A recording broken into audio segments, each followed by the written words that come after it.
जय हिंद दोस्तों, मैं नवीन शर्मा आप सभी का स्वागत करता हूं। आशा करता हूं आप सब एकदम अच्छे हैं, एकदम बेहतरीन हैं। एक बार सारे प्यारे दोस्त बताएंगे आप सब कैसे हैं। उम्मीद करूंगा एकदम बेहतरीन होंगे, एकदम शानदार होंगे और सारे दोस्त एक मुस्कुराहट के साथ में बताएंगे कि आप सब एकदम अच्छे हैं। एस मौर्य, पप्पू, पुरुषोत्तम, स्टार, चंदन मौर्य, कंचन श्रीवास्तव, पुरुषोत्तम कुमार, मदन, विकास गावड़, करण सिंह, गुलशन लोधी, आदर्श, मयूर, भगवान दीन, विकास, सारे दोस्तों का बहुत स्वागत है। और दोस्त हम लोग पहुंच चुके हैं प्रैक्टिस सेट नंबर 25 पर, प्रैक्टिस सेट नंबर 25 पर। तो आप लोगों से मैं उम्मीद करूंगा कि आप मुझे प्रैक्टिस सेट नंबर 24 के 5 प्रश्नों के जवाब देंगे, जिसका आपने एक अच्छा रिवीजन किया होगा। विद्यापाल, अभिषेक साहू उत्तर देंगे। लिंथोई चनम्बम का जो मैंने बताया कि अभी हाल ही में वर्ल्ड चैंपियनशिप में गोल्ड भी जीता, इनका संबंध किस खेल से है? तो हमारा आंसर आएगा जी, इनका संबंध है जूडो से। किससे है? जूडो से इनका संबंध है। जनगणना 2011 में सर्वाधिक जनसंख्या प्रतिशत वृद्धि किस राज्य में हुई है? तो किस में हुई है? मेघालय में हुई है। और मेघालय में यह प्रतिशत वृद्धि हुई है आपका 27.95% की, 27.95% की। पीपली कहाँ का लोक नृत्य है? पीपली राजस्थान का लोक नृत्य है। कहाँ का? राजस्थान का लोक नृत्य है। और राज्यसभा का कार्यकाल कितने वर्ष का होता है? आप कहेंगे कि ऐसा कोई प्रावधान नहीं है। राज्यसभा सदस्य यदि लिखा हुआ आएगा तो अब हम लिखेंगे सदस्य का कार्यकाल कितने का होगा। सारे लोग पहले से 6 लिख रहे थे। आपको बोलना चाहिए हमेशा राज्यसभा नहीं जी, राज्यसभा सदस्य का होगा। भारत में आर्थिक सुधार के समय आपका वित्त मंत्री यानी फाइनेंस मिनिस्टर कौन थे? तो हम कहेंगे मनमोहन सिंह थे। कौन थे? मनमोहन सिंह जी थे आपका हमारे देश के। कौन? आपके फाइनेंस मिनिस्टर यानी वित्त मंत्रालय इनके पास में था। कभी गलती नहीं करनी है। पीएम आप जानते ही हैं। और अगर मैं आपसे पूछूं इस समय आरबीआई के गवर्नर कौन थे, तब भी आप लोगों का सही उत्तर आना चाहिए। तो शुरू करेंगे आज के प्रैक्टिस सेट को। उम्मीद करूंगा आप लोग बहुत अच्छे से नोट्स अपने बनाएंगे और आगे बढ़ेंगे। पंजाब में निम्नलिखित में से कौन सा त्योहार है जो खालसा पंथ के गठन के उपलक्ष्य में मनाया जाता है? किसके? खालसा पंथ के गठन के उपलक्ष्य में मनाया जाता है। कि जब खालसा पंथ की स्थापना हुई, तो आप लोगों को वर्ष पता होना चाहिए पहले तो कि खालसा पंथ का। बहुत अच्छा, अर्जुन सिंह जी का स्कोर 5 था, सूर्यबहान सिंह 5, और आपका नियोन का स्कोर 4 था, गुड्डू तिवारी 4 स्कोर पर, मयूर कराटे 4 पर, आपका ऋतिका 5 पर, आशीष यादव 5 पर, दीपिका रोहिया 5 पर। वेरी गुड, बहुत शाबाश। तो खालसा पंथ की स्थापना के लिए कौन को मनाया जाता है? बैसाखी को मनाया जाता है। किसको? बैसाखी को मनाया जाता है। और खालसा पंथ की स्थापना किसने की थी? खालसा पंथ की स्थापना सिखों के 10वें गुरु गुरु गोविंद सिंह जी ने की थी। किसने? गुरु गोविंद सिंह जी ने की थी। गुरु गोविंद सिंह जी ने किस वर्ष में की थी? तो ये स्थापना हुई 1699 में। क्या बोलोगे? 1699 में ये स्थापना हुई। और अगर मैं डेट पूछूं आपसे कि बैसाखी कब मनाया जाता है, तो आप कहेंगे बैसाखी की भैया तिथि है 13 या 14 अप्रैल। क्या बोलोगे? 13 या 14 अप्रैल को मनाया जाता है। होला मोहल्ला पंजाब में मनाया जाता है होली से एक दिन पहले। क्या बोलोगे? या बोलते हैं कि पंजाब की होली होली से एक दिन पहले। ये भी पूछ लिया था, पंजाब की होली किसको कहा जाता है? होली से एक दिन पहले। क्या बोलोगे? होली से एक दिन पहले। तो किसको आप कहेंगे जी? होला मोहल्ला को। तीज भी यहीं पर हुआ। लोहड़ी की अगर हम बात करें तो ये मकर संक्रांति। क्या बोलोगे? मकर संक्रांति से एक दिन पहले। मैं आपसे पूछूं कि मकर संक्रांति कब मनाई जाती है? मकर संक्रांति से एक दिन पहले कौन सा त्योहार पंजाब में मनाया जाता है? तो आप कहेंगे लोहड़ी। ये सब पंजाब के त्योहार हैं। मैं आपसे जानना चाहूंगा कि मकर संक्रांति कितनी डेट को मनाई जाती है? सारे दोस्तों का आंसर आया 14 जनवरी। 14 जनवरी, बहुत खूब, बहुत शानदार। ठीक है, प्रश्न संख्या 2 की तरफ चलते हैं। शीतकालीन युवा ओलंपिक खेल 2024 का आयोजन कहां पर होगा? जो जनवरी 2024 में होंगे आपका शीतकालीन। क्या बोलोगे? विंटर यूथ है भाई साहब ये। इनको आप ओलंपिक खेल ना समझे, ये युवा ओलंपिक खेल हैं। तो युवा ओलंपिक खेल कहां पर होंगे? गंगवान में होंगे। और गंगवान किस देश में? यानी कि आपका दक्षिण कोरिया में होंगे। किसमें? दक्षिण कोरिया में ये गेम्स होंगे। और अगर मैं आपसे पूछूं ये कौन से क्रम के होंगे गंगवान में? ये चौथे आपका विंटर यूथ ओलंपिक गेम्स होंगे, जिनको हम WYOG कहते हैं। WYOG games. ठीक है, तो भैया मैं आपसे पूछूं पहले शीतकालीन युवा ओलंपिक खेल कब हुए थे? फर्स्ट शीतकालीन युवा ओलंपिक खेल एसएससी के फेवरेट क्वेश्चंस में से एक है। युवा ओलंपिक खेल कब आयोजित हुए? तो क्या बोलेंगे जी, ओलंपिक खेल कब आयोजित हुए आपका? आप कहेंगे भैया 2012 में इंसब्रुक में। कहाँ पर? इंसब्रुक ऑस्ट्रिया में ये आयोजित हुए थे। इंसब्रुक ऑस्ट्रिया में ये आयोजित हुए थे, इंसब्रुक ऑस्ट्रिया में। ठीक है, कभी गलती नहीं करना। ऐसे ही यहाँ से क्वेश्चन बनता है आपका कि जैसे ये 2024 है, तो अगर मैं आपसे पूछूं कि पहले ग्रीष्मकालीन युवा ओलंपिक खेल कब हुए? पहले ग्रीष्मकालीन युवा ओलंपिक खेल कब आयोजित हुए थे? तब आंसर आना चाहिए 2010 सिंगापुर में आयोजित हुए थे। कहाँ पर? 2010 सिंगापुर में। तो अब क्रम किसका आ रहा होगा? चौथे वाले आपका चौथे ग्रीष्मकालीन युवा ओलंपिक खेल जो कब होंगे? 2026 में होंगे और डकार में आयोजित होंगे। क्या आप मुझे बता सकते हैं डकार किस देश की राजधानी है? तो आप कहेंगे जी सेनेगल की राजधानी है डकार। तो ये दोनों याद रख लेना। क्या बोला मैंने आपसे? दोनों याद रखने हैं आप लोगों को। यानी पहले ग्रीष्मकालीन कब हुए? 2010 में हुए। अब कब आयोजित होंगे? 2026 में होंगे। पहले वाले कहाँ पर हुए थे भाई साहब आपका? क्या बोलोगे जी? सिंगापुर में आयोजित हुए थे। अब वाले डकार में आयोजित होंगे। ये हो गए आपके कौन से? ग्रीष्मकालीन। अगर मैं शीतकालीन की बात करूं तो शीतकालीन पहले कब हुए जरा बताएंगे? Winter youth Olympic games. तो आप कहेंगे वह 2012 में और अब 2024 में होंगे। 2024 कहाँ पर होंगे? साउथ कोरिया गलवान में होंगे। और 2012 के कहाँ पर हुए थे? इंसब्रुक में हुए थे। कहाँ पर? इंसब्रुक ऑस्ट्रिया में हुए थे। कभी गलती नहीं करनी है, बहुत इंपॉर्टेंट क्वेश्चन है। ठीक है, आगे आएंगे। संगीतकारों और उनके वाद्य यंत्रों का निम्नलिखित में से कौन सा युग्म है जो गलत है? कौन सा युग्म है जो गलत है? बताएंगे जी। के वैद्यनाथन का संबंध सितार से है। पहला ही युग्म क्या हो गया? गलत हो गया। ठीक है, देखो वैद्य के पास आपको जाना है किसकी दवाई लेने? बाय की दवाई लेने। वायलिन होगा, बाय हो जाती है, आपने देखा हो, गठिया बाय। तो बाय के लिए कहाँ जाओगे? वैद्य के पास। विलायत खान सितार से हैं, हाँ जी। पंडित राम नारायण सारंगी से हैं, हाँ जी। इनकी बेटी का क्या नाम बता रखा? अरुणा नारायण, वो भी सारंगी से। बिस्मिल्ला खान क्या शहनाई से? हाँ जी, शहनाई से हैं। कभी गलती नहीं करनी। अच्छा, वायलिन से एक नाम और याद रख लो आपका, बाला भास्कर। क्या बोलोगे? वायलिन से एक नाम, गलत लिखा मैंने, वायलिन से एक नाम और याद रख लो, क्या है? बाला भास्कर है। क्या है? बाला भास्कर है वायलिन से। कौन? बाला भास्कर है। सारंगी से अगर हम बात करें, क्या बोलोगे? सारंगी से अगर हम बात करें, मुराद अली। अभी कल ही आपका दिल्ली पुलिस में पूछा गया, मुराद अली। क्या बोलोगे? मेरी सारी मुरादें पूरी होगी, सारी मुराद। ठीक है।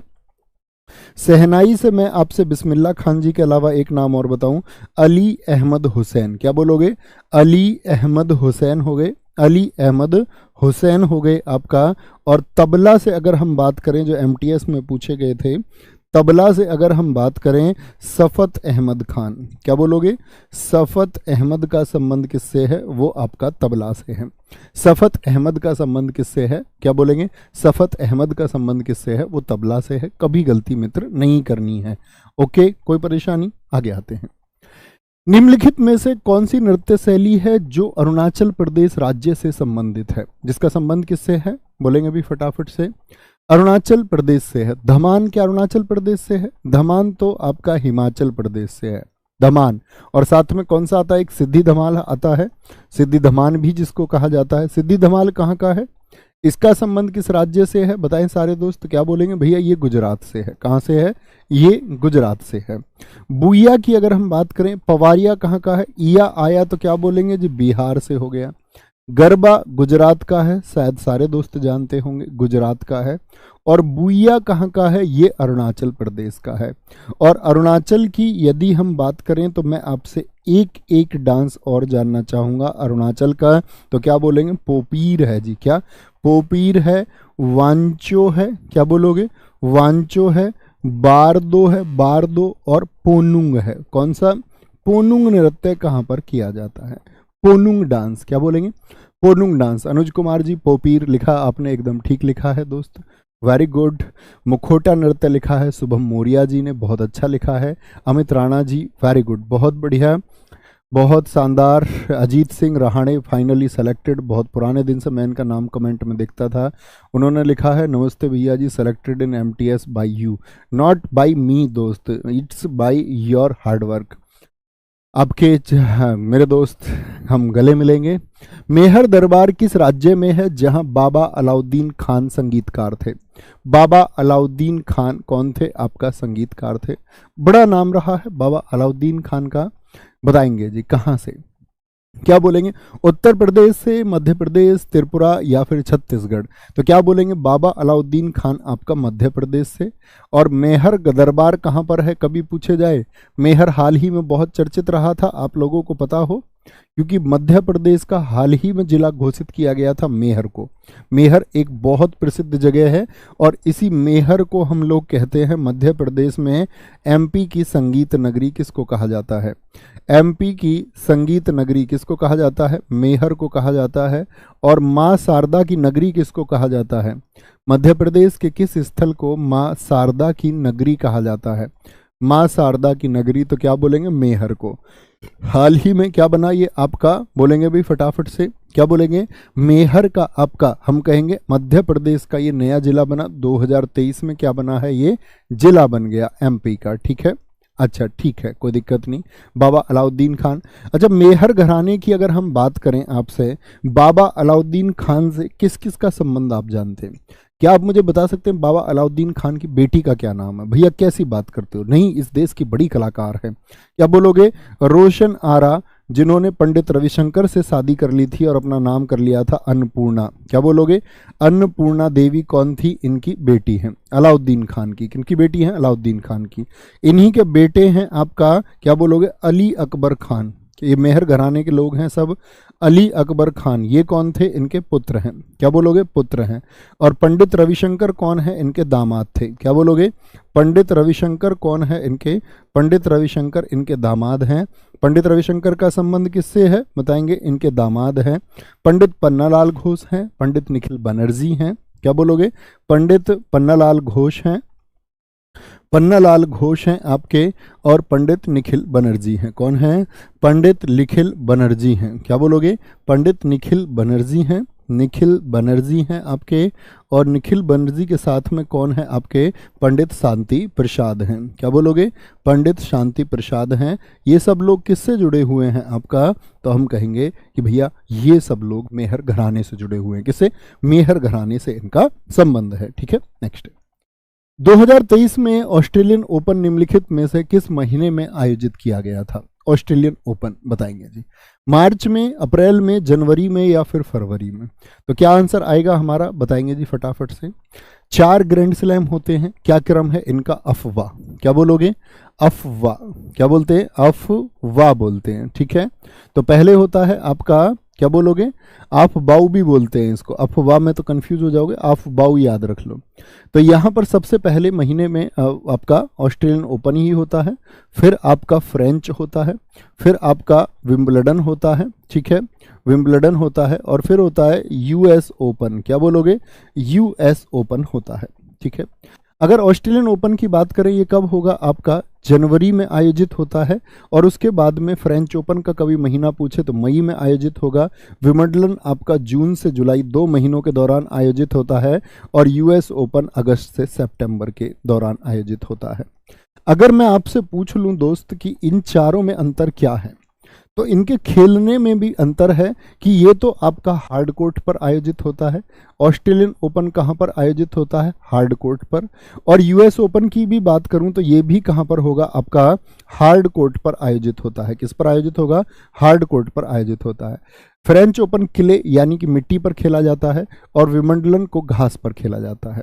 तो आपसे पूछे कौन सा आपका ग्रैंड स्लैम है जिसको घास पर खेला जाता है, तो क्या आंसर आएगा? विंबलडन आएगा। अगर दोस्त इनके शुरुआती वर्ष पूछ ले आपसे, तो क्या बोलोगे? ऑस्ट्रेलियन ओपन 1905 में शुरू हुआ था। फ्रेंच ओपन की यदि बात करें 1891 में, और आपका यूएस ओपन 1881 में, और सबसे पुराना कौन सा है? वो विंबलडन है 1877 का। क्या बोलोगे? विंबलडन कब का है? आपका 1877 का है। ये गलती नहीं करनी है। ठीक है, ये गलती मित्र मत करना। आगे आने वाली सभी परीक्षाओं में ये प्रश्न पूछे जाते रहेंगे आपसे। अच्छा, इनके रिजल्ट्स भी आ चुके होंगे क्योंकि 2023 का सितंबर भी बीत चुका। तो मुझे एक बार बताएं, मेल कौन है इनको जीतने वाले, मेल और फीमेल भी आप मुझे बताएं। तो आप कहेंगे भैया अगर हम बात करें तो अगर ऑस्ट्रेलियन ओपन की बात करते तो नोवाक जोकोविच ने, किसने जीता है? नोवाक जोकोविच ने जीता है। फ्रेंच ओपन भी नोवाक जोकोविच ने। और आपका विंबलडन ये जीता है आपका कार्लोस अल्काराज ने। क्या बोलोगे? कार्लोस अल्काराज ने जीता है। और अगर हम बात करें आपका यूएस ओपन की तो नोवाक ने जीता है, यानी 3 नोवाक ने जीत लिए। तो एक कार्लोस को याद रख लीजिए, बाकी अपने आप याद हो जाएगा। ठीक है, कोई दिक्कत कोई परेशानी? अच्छा, अब हम बात करते हैं फीमेल्स में कौन जीता आपका ऑस्ट्रेलियन ओपन को, बताएं एक बार। तो क्या बोलेंगे जी सारे दोस्तों का? सबलेंका जीती हैं। कौन? फीमेल में सबलेंका जीती हैं आपका, किसको? ऑस्ट्रेलियन ओपन को। अगर मैं पूछूं फ्रेंच ओपन किसने जीता है आपका, तो क्या बोलोगे? ईमा स्वाटेक ने जीता है। किसने? ईमा स्वाटेक ने जीता है। अगर मैं पूछूं विंबलडन किसने जीता है, तो क्या बोलोगे? आपका मार्केटा ने जीता है। किसने? मार्केटा ने जीता है। और अगर मैं आपसे पूछूं कि भैया यूएस ओपन को किसने जीता, तो कोको गफ ने जीता है। किसने? कोको गफ ने जीता है। किसने? कोको गफ ने। ये आपको पता ही होना चाहिए। तो प्रश्न का उत्तर क्या हो जाएगा, जरा बताएंगे सारे दोस्त। तो क्या बोलेंगे भैया? ऑस्ट्रेलियन ओपन सबसे शुरुआत में जनवरी से मई, फिर आपका मई पर जाएंगे, फिर आपका जून से जुलाई पर जाएंगे, और फिर जाएंगे आपका अगस्त से सितंबर पर। ठीक है, याद रखेंगे इस बात को। आगे चलते हैं जी। कालिदास सम्मान किस वर्ष स्थापित किया गया था? कालिदास सम्मान कौन सी राज्य द्वारा दिया जाता है, यह भी आपको बताना है। तो कालिदास सम्मान की अगर हम बात करें 1980 में दिया गया पहली बार। अभी 2023 में यह सम्मान एम वेंकटेश कुमार को दिया गया। चर्चित रहे एम वेंकटेश कुमार। एम वेंकटेश कुमार को ये दिया गया आपका। और एम वेंकटेश कुमार का संबंध किससे है? हिंदुस्तानी गायन से है। क्या बोलोगे? हिंदुस्तानी शास्त्रीय गायन से उनका संबंध है। हिंदुस्तानी शास्त्रीय गायन से संबंध है किसका? आपका क्या बोलेंगे? एम वेंकटेश कुमार का। गलती नहीं करनी है। तो क्या बोलेंगे? कालिदास सम्मान कौन सी सरकार द्वारा? एमपी मध्य प्रदेश। बहुत बढ़िया, मध्य प्रदेश द्वारा दिया जाता है। मुझे बताएंगे इसमें राशि कितनी दी जाती है? कालिदास सम्मान में राशि 2 लाख रुपए दी जाती है। 2 लाख रुपए बताएंगे जरा दोस्त। बिहारी पुरस्कार कौन सी सरकार देती है? बिहारी पुरस्कार कौन सी सरकार देती है? बिहारी पुरस्कार, ठीक है, बिहारी पुरस्कार किस सरकार द्वारा दिया जाता है? कबीर सम्मान किस सरकार द्वारा दिया जाता है? कबीर सम्मान कौन सी गवर्नमेंट आपकी देती है? कबीर सम्मान। यश भारती पुरस्कार कौन सी सरकार देती है? यश भारती पुरस्कार कौन सी सरकार देती है? ठीक है, बिहारी पुरस्कार की यदि दोस्त बात करते हैं आपसे तो राजस्थान। क्या बोलोगे? राजस्थान। कबीर सम्मान की यदि बात करते हैं मध्य प्रदेश। और यश भारती की अगर बात करते हैं तो यूपी, उत्तर प्रदेश सरकार द्वारा।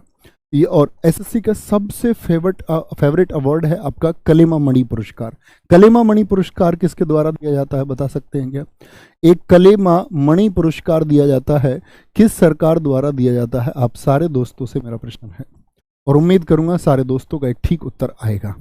कलेमा मणि पुरस्कार किसके द्वारा दिया जाता है? गजब सा उत्तर आना चाहिए। तमिलनाडु, तमिलनाडु, तमिलनाडु। वेरी गुड, बहुत शाबाश। अपने कंधे थपथपाइए जिनका उत्तर एकदम से सही है। निम्नलिखित में से कौन सा राजा हर्षवर्धन के संदर्भ में सही नहीं है? यानी राजा हर्षवर्धन के बारे में सही नहीं है। मैं आपसे कभी भी पूछूंगा राजा हर्षवर्धन गद्दी पर कब से कब तक रहे, आप कहेंगे 606 से 647। कुल वर्ष में आपसे पूछ लूंगा तो काउंट आप कर सकते हैं। 606 से 647 के वर्ष आप याद कर सकते हैं। हर्षवर्धन का जन्म हुआ था दोस्त आपका कब? 590 में। 16 वर्ष की अवस्था में गद्दी पर बैठे थे। हर्षचरित्र हर्षवर्धन पर रचित एक जीवनी है। हाँ जी, ठीक बात है। लेकिन हर्षचरित्र की रचना किसने की है? बाणभट्ट ने। क्या बोलोगे? रचना किसने की है भाई साहब? बाणभट्ट ने की है। एकदम से ठीक बात है। हर्षवर्धन के दरबारी कवि हरिसेन थे। गलत बात है। दरअसल में ये बाणभट्ट थे इनके दरबारी कवि, और हरिसेन जो थे ये तो भारत के नेपोलियन समुद्रगुप्त के दरबार में रहते थे। किसके किसके दरबारी थे मित्र? आपका दिल्ली पुलिस के एक ही शिफ्ट में अभी 2 बार आया है सेम शिफ्ट में क्वेश्चन कि प्रयाग प्रशस्ति लेख को किसने लिखा है, तो याद रखेंगे हरिसेन। हरिसेन ने क्या लिखा है आपका? प्रयाग प्रशस्ति लेख, जिसको इलाहाबाद प्रशस्ति लेख भी, ठीक है, इलाहाबाद प्रशंसा लेख भी हम कहते हैं। ठीक है, प्रयाग प्रशस्ति लेख इसको कहते हैं। हेनस्वांग काफी समय के लिए हर्ष के दरबार में रहे। हाँ जी, हेनस्वांग लगभग 630 से लेकर के 645 ईस्वी तक, और ये किसका काल है? ये हर्षवर्धन का ही काल है, इस दौरान रहे। लगभग 1400 वर्ष पूर्व हर्षवर्धन ने शासन किया था। जरा बताएं, हर्षवर्धन, मैं कह रहा हूं कि अब साल कौन सा चल रहा है? सन 2000 चल रहा है, तो सन 2000 से कितने साल पहले ये रहे? अगर 600 में रहे तो क्या ये 1400 साल पहले रहे? तो आप कहेंगे जी हाँ। क्या बोलेंगे? जी हाँ, एकदम से ठीक है, बिल्कुल सही बात है। नेक्स्ट आगे आ जाए। श्यामजी कृष्ण वर्मा ने 1905 में इंडिया हाउस की स्थापना की थी, जिस इंडिया हाउस की कॉपी भारत सरकार ने गुजरात राज्य में बनाई। इन्होंने उसी लंदन में जो अंग्रेज हमारे ऊपर शासन कर रहे थे, उनकी नाक के नीचे एक घर बनाया और भारतीय क्रांति के लिए जो छात्र वहाँ स्कॉलरशिप के लिए जाते थे, उनको प्रोत्साहित किया कि भारत की क्रांति में हिस्सा लें, भारत की स्वतंत्रता संग्राम की इस लड़ाई में हिस्सा लें। तो न्यूयॉर्क में, लंदन में, बॉम्बे में, या फिर आपका पेरिस में। तो भाई साहब, ये 1905 में बना, लंदन में बना था, ठीक है।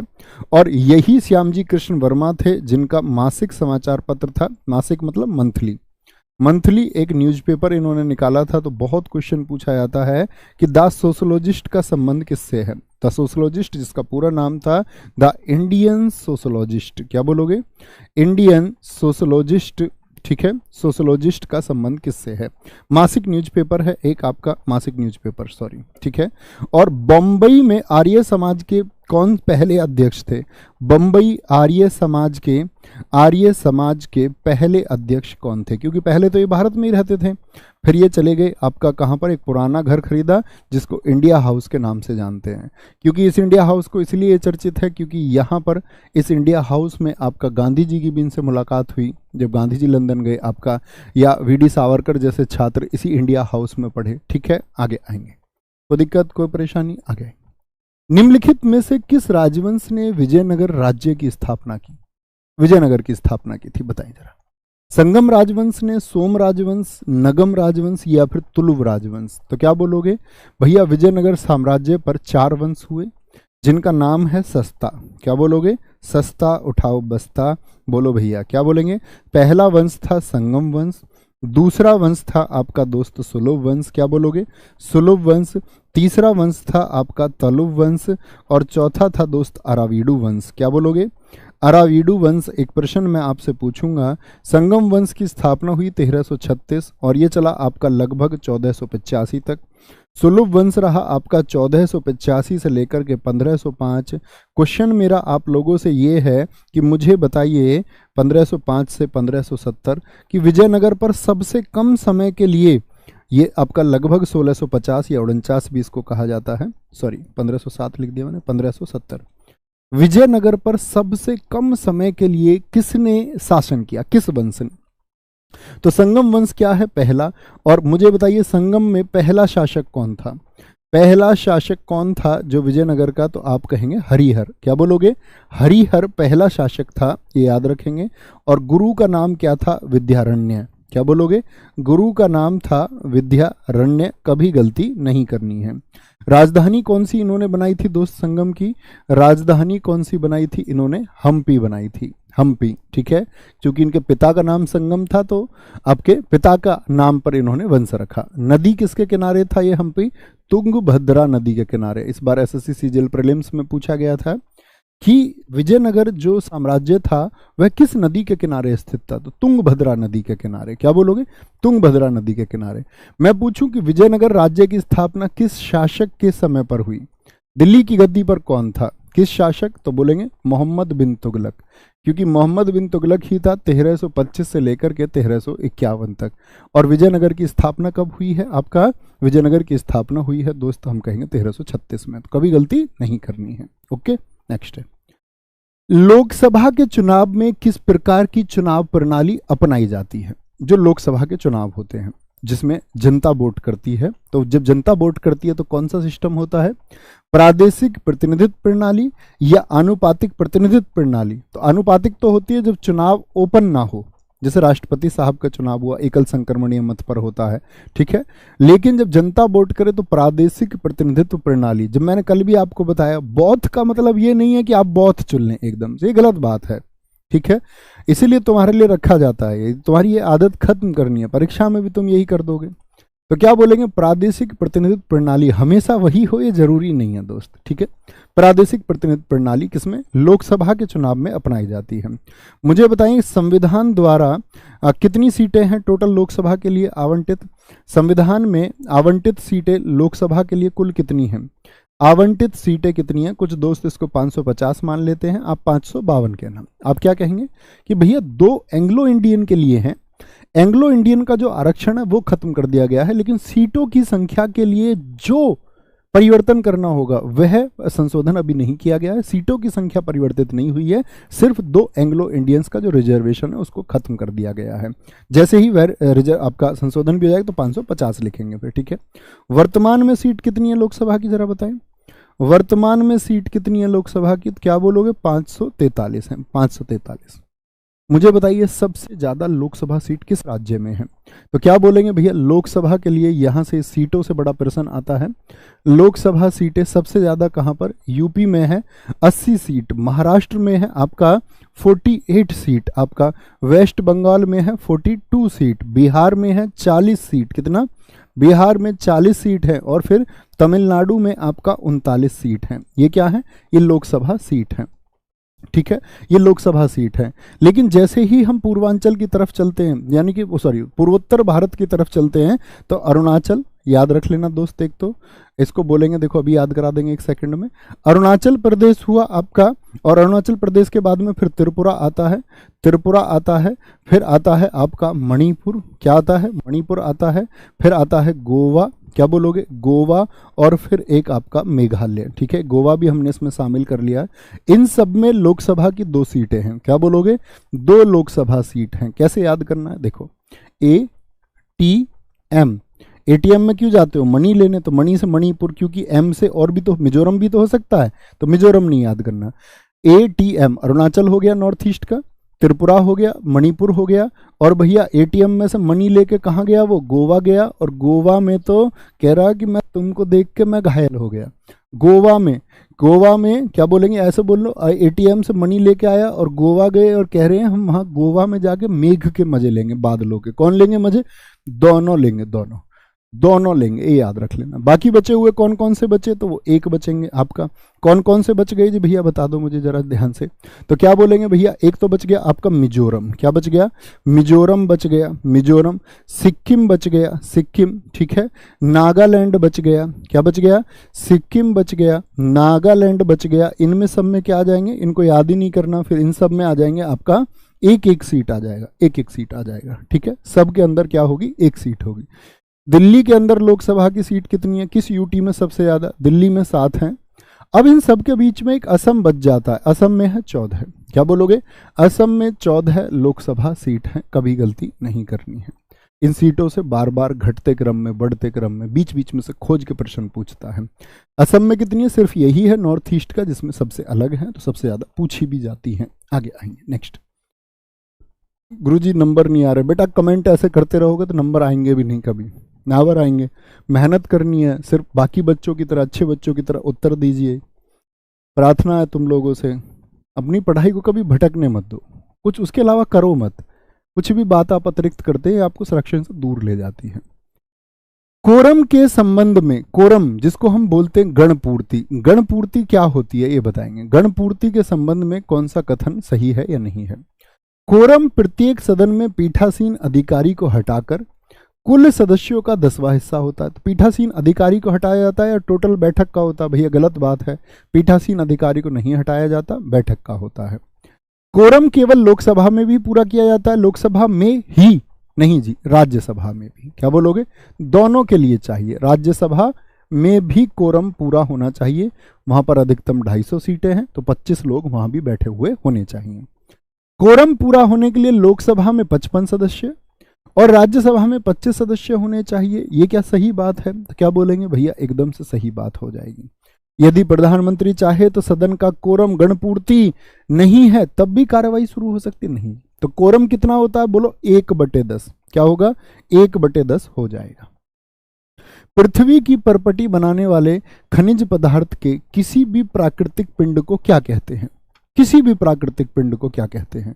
क्या बोलोगे, पृथ्वी की परपटी बनाता है, तो किसी भी प्राकृतिक पिंड को क्या बोलेंगे? सेल बोलते हैं, चट्टान कहते हैं। क्या बोलते हैं? सेल बोलते हैं। और सेल के 3 प्रकार होते हैं। एक होती है आपकी कौन कौन सी? आग्नेय सेल, जो सबसे कठोर है ऊपर की तरफ, आग्नेय शेल होता है। दूसरा होता है आपका इससे नीचे अवसादी सेल, जिसमें जीवाश्म मिलते हैं। पेट्रोल, आपका पेट्रोल वगैरह ये सब कहाँ पर मिलते हैं? यहीं पर मिलते हैं। तीसरा है आपका कायांतरित सेल। क्या बोलोगे? कायांतरित सेल। क्या बोलेंगे? कायांतरित सेल। ये 3 सेल होते हैं, ठीक है।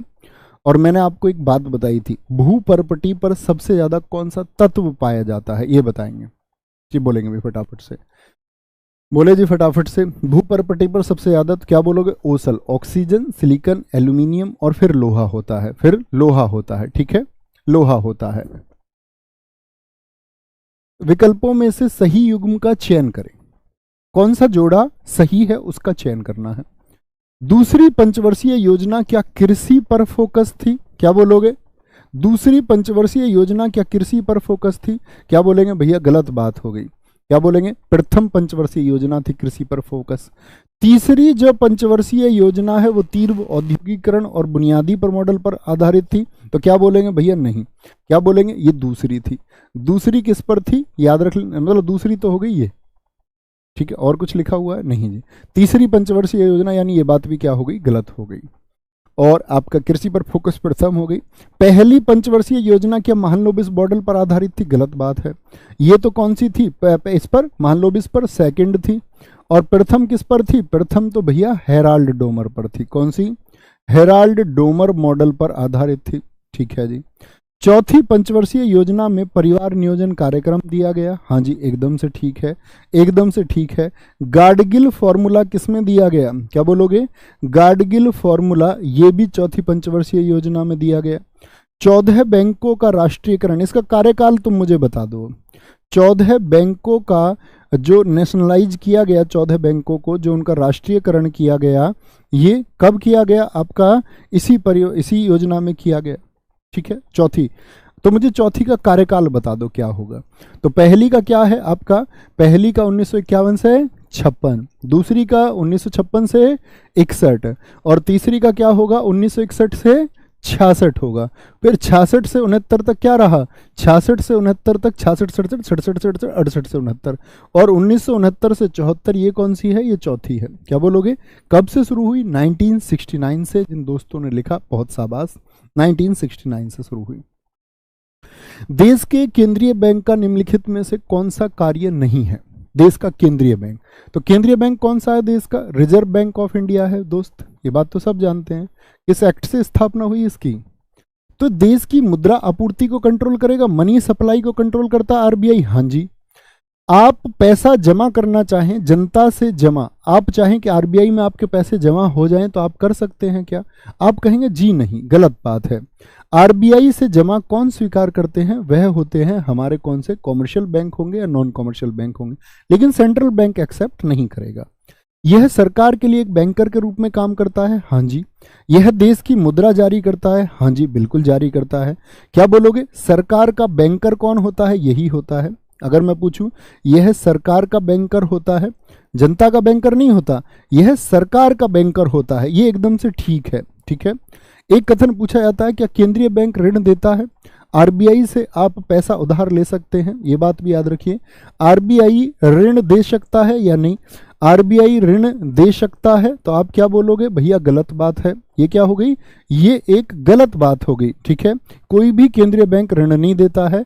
क्या आपसे पूछे क्या ये वाणिज्यिक बैंकों को नियंत्रित करता है? जो कॉमर्शियल बैंक है उनको कंट्रोल करता है। वाणिज्यिक बैंकों का नियंत्रण ये करता है आपका किसी भी देश का सेंट्रल बैंक। आप बोलेंगे हाँ जी करता है, हाँ जी करता है। और विदेशी मुद्रा भंडार का संरक्षक होता है कि नहीं होता? हमारे देश में जो भी विदेशी मुद्रा भंडार है, विदेशी मुद्रा भंडार का संरक्षण ये करता है या नहीं? विदेशी मुद्रा भंडार के क्यूरेटर के रूप में जो फॉरेन करेंसी है उसको संरक्षण देगा। हाँ जी, देता है। तो क्या याद रखेंगे? एक तो आप इसमें पैसे नहीं जमा कर सकते, तो ये आपको ऋण भी नहीं देगा, ठीक है। एक कथन आता है, इसका आरबीआई बैंकों का बैंक है, इसीलिए बोला सरकार का बैंकर है।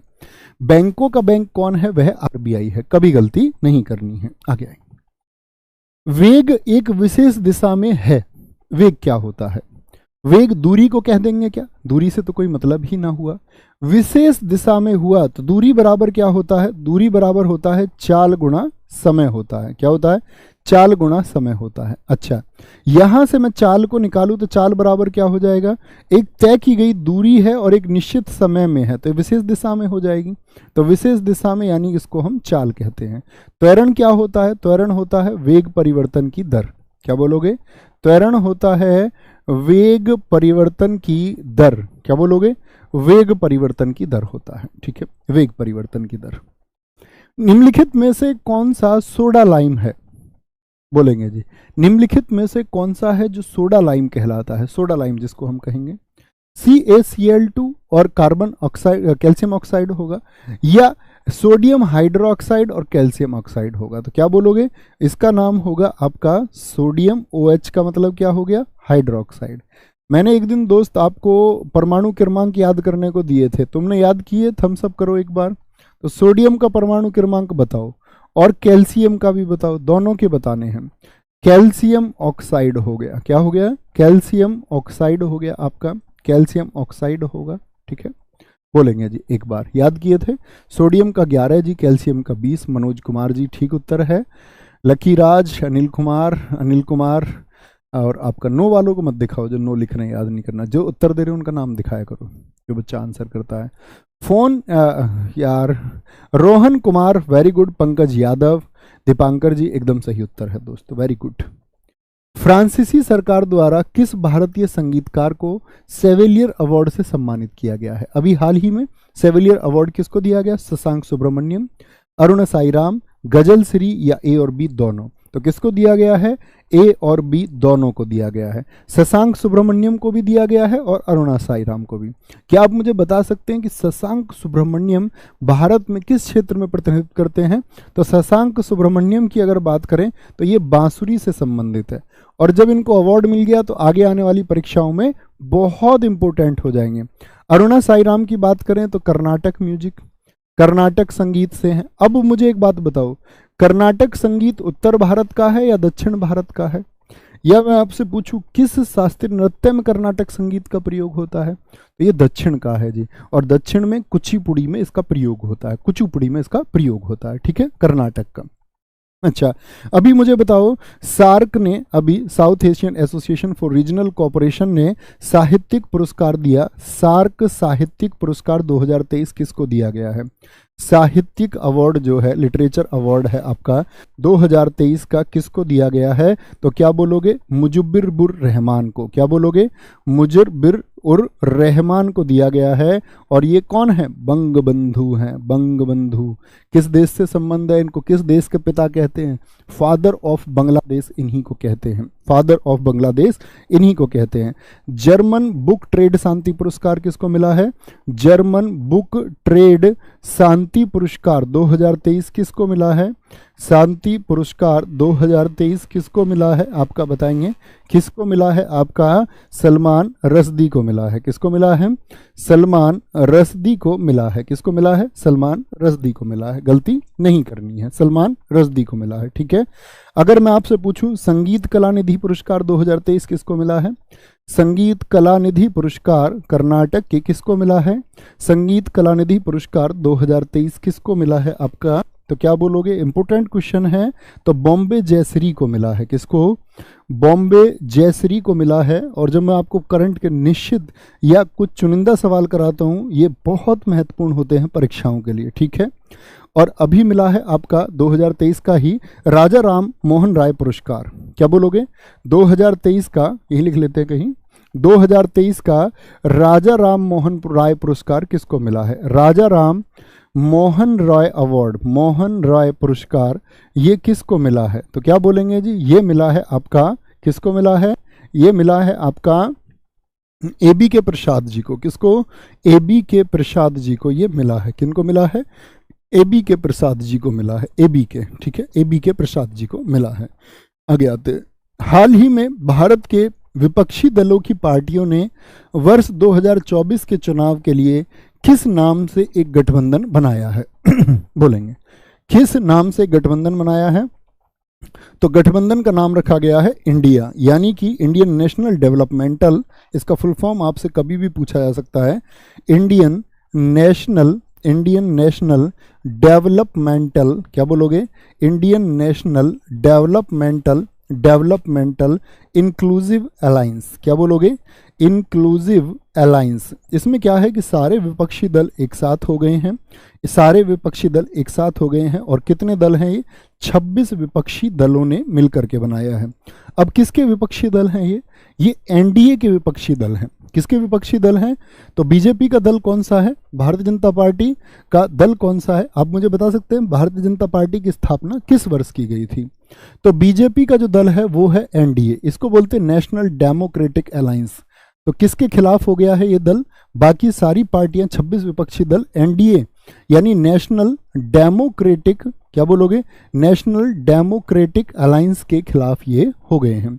नेशनल डेमोक्रेटिक अलायंस एनडीए दल के खिलाफ ये हो गए हैं। जैसे कि जो पुराने छात्र होंगे वे जानते होंगे कि पहले कांग्रेस का एक संगठन होता था जिसको बोलते थे यूपीए, यूनाइटेड प्रोग्रेसिव अलायंस। तो कांग्रेस ने बाकी सबके साथ मिलकर इंडिया बनाया है। इसको भी बहुत सारे लोग मानते हैं कि जो इंडिया नाम के ऊपर विवाद चला, कुछ लोग कहते हैं कि बीजेपी इंडिया नाम को इसलिए हटाना चाहती है क्योंकि उनके विपक्षी दलों ने इंडिया नाम का संगठन बना लिया है। ऐसी भी चर्चाएं चली, ऐसी भी चर्चाएं देश में उठी। किस शहर में भारत की पहली ड्रोन पुलिस यूनिट लॉन्च की गई है, ड्रोन पुलिस यूनिट, ठीक है। अब पुलिस ड्रोन के माध्यम से कवर करेगी, ड्रोन के माध्यम से। तो अहमदाबाद, नागपुर या फिर चेन्नई। चेन्नई तमिलनाडु की पहली पुलिस होगी जो ड्रोन पुलिस यूनिट लॉन्च की गई है जहां पर। और यहां पर याद रख लेना, चेन्नई में 3D प्रिंटेड रॉकेट इंजन, क्या बोलोगे, 3D प्रिंटेड रॉकेट इंजन सुविधा लॉन्च हुई है। कहां पर ये, चेन्नई में लॉन्च हुई है, ठीक है। और ये पहली ऐसी सुविधा है, देश की पहली ऐसी सुविधा है, ठीक है, पहली ऐसी सुविधा है। जलवायु परिवर्तन मिशन कहां पर चला है, क्या बोलोगे, जलवायु परिवर्तन मिशन शुरू करने वाला पहला राज्य, जलवायु परिवर्तन मिशन शुरू करने वाला पहला राज्य कौन बना है, पहला राज्य कौन बन गया है आपका, तो हम कहेंगे जी भैया जी पहला राज्य बन गया है हमारा तमिलनाडु, गलती नहीं करनी है। तीसरा आपका भारत का पहला डुगोंग संरक्षण रिजर्व कहाँ पर खुला है, डुगोंग जिसको हम समुद्री गाय भी कहते हैं, डुगोंग संरक्षण रिजर्व कहाँ पर ओपन हुआ है, तो हम कहेंगे कि ये कहाँ पर है, ये भी दोस्त आपका तमिलनाडु में है। कहाँ पर है, तमिलनाडु में है, गलती नहीं करनी है, तमिलनाडु में है। ओके, नेक्स्ट, भारतीय नौसेना का कौन सा युद्धपोत चेन्नई के कट्टुपल्ली में लॉन्च हुआ, कहां पर, चेन्नई के कट्टुपल्ली में लॉन्च हुआ है, कौन सा युद्धपोत है, ये आपका आज का होमवर्क है। और आज के होमवर्क में आप आंसर करेंगे। और जो दोस्त प्रैक्टिस सेट में पीछे चल रहे हैं उनसे उम्मीद करूंगा मैं कि वो रफ्तार पकड़ेंगे थोड़ा सा और अपने साथ आएंगे, क्योंकि अब कल 2 दिन आपकी क्लास नहीं होगी, सैटरडे संडे। तो हम मिलेंगे मंडे को आपको। तो कोई छात्र जो इसमें पीछे चल रहा हो इतने वो रिवाइज करके तैयार मिलेगा, और उम्मीद करूंगा आप आएंगे। और सुनो, एक बार वाह के साथ में 2 दिन के लिए वो पूछता है कि क्या तुम जान भी दे सकते हो मेरे लिए, वो पूछता है कि क्या तुम जान भी दे सकते हो मेरे लिए, यार उसे समझाओ, अगर उसने मुझे आजमाया तो वो बहुत रोएगा। तो ख्याल रखिए अपना बहुत सारा। जय हिंद, जय भारत, नमस्ते, जय माँ सरस्वती। Thank you.